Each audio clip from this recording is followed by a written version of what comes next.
A Day in My Life as a Work From Home Mom Solo Parent Edition. Good day everyone! It's another Work From Home diary at ayan, papatapos na ako sa aking trabaho. Buti na lang wala nang pasok si Jeff dahil hinihintay na lang niya na matapos ako sa trabaho bago ko siya ipaghanda ng breakfast. Usually dinidefrost ko na ang meat sa hating gabi kapag may lulutuin ako para diretso na ako makaluto sa umaga. Kaya ayun, pagkatapos ko sa trabaho ay nagluto na ako ng chicken fillet. Hindi ako nakapagsaing niyan kaya gagawin ko na lang itong sandwich niya. Ayaw man daw niya ng sauce kaya walang sauce na lang yan at nilagyan ko na lang ng isang slice of cheese and his quick breakfast is ready. Sinabihan ko na yan siya na maligo pagkatapos kumain at ligpitin ang pinagkainan niya. Ayoko kasing pagising ko from my quick nap ay bubungad sa akin ang kalat sa bahay. Pero dahil bata pa naman siya, ay konting kalat pa rin but something na bearable para sa akin. He was trying to clean up naman kay mahimo man akong dragon kapag yabo ang balay.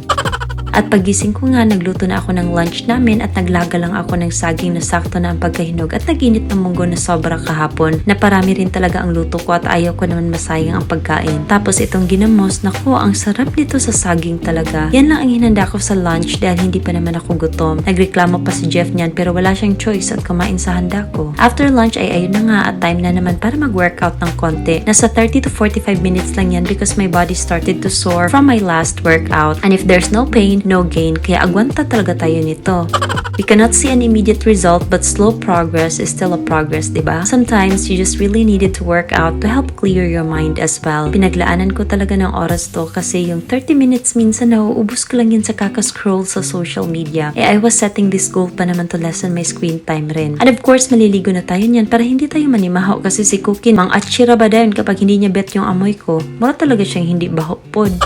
I got my hair washed today and I'm using Olaplex serum for my hair at saka naglagay rin ako ng gel and gumamit lang ako nitong hair diffuser for my curl kasi hindi ako makapaghintay na i-air dry. Matagal na rin ito sa akin, over 3 years na. Mas matagal pa ito sa relasyon nyo, wag kayo. After ko mag-ayos ay niremind ako ni Jeff na kailangan pala niya magpagupit kasi bukas na ang graduation day niya. Kaya ayun, dali-dali na kami pumunta sa barbershop kaya ang haba na nga rin ng buhok niya ay. When we arrived home ay nagluto na nga rin ako ng dinner namin and nag-advance celebration kami dahil syempre proud ako na may award siya sa school. Kaya I will make something special for dinner tonight. Nagluto ako ng fries at saka steak.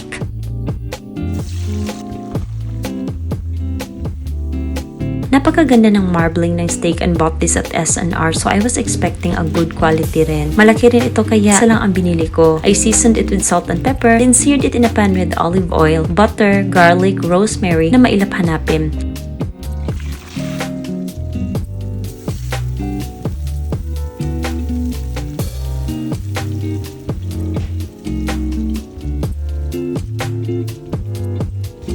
Nasobran ko yata ang high heat kaya mukha siyang sunog but tama lang naman pala. I also made a Caesar salad para mala restaurant ang dating, diba? May salad, fries, na dinouble fry ko at saka steak.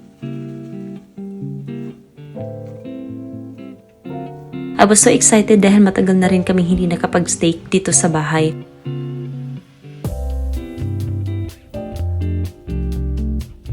Perfect lang naman ang doneness niya, just exactly how I wanted it. We don't want to overcook it para hindi rubbery and to our surprise, napaka-tender rin naman ito. Jeff also likes steak na ganito pagkaluto kaya na-enjoy rin talaga namin ang dinner together. And there goes Cookie na naaamoy na ang aming food so I gave her some to try. Parang nasa ngala-ngala raman to kutob ni Cookie, oy.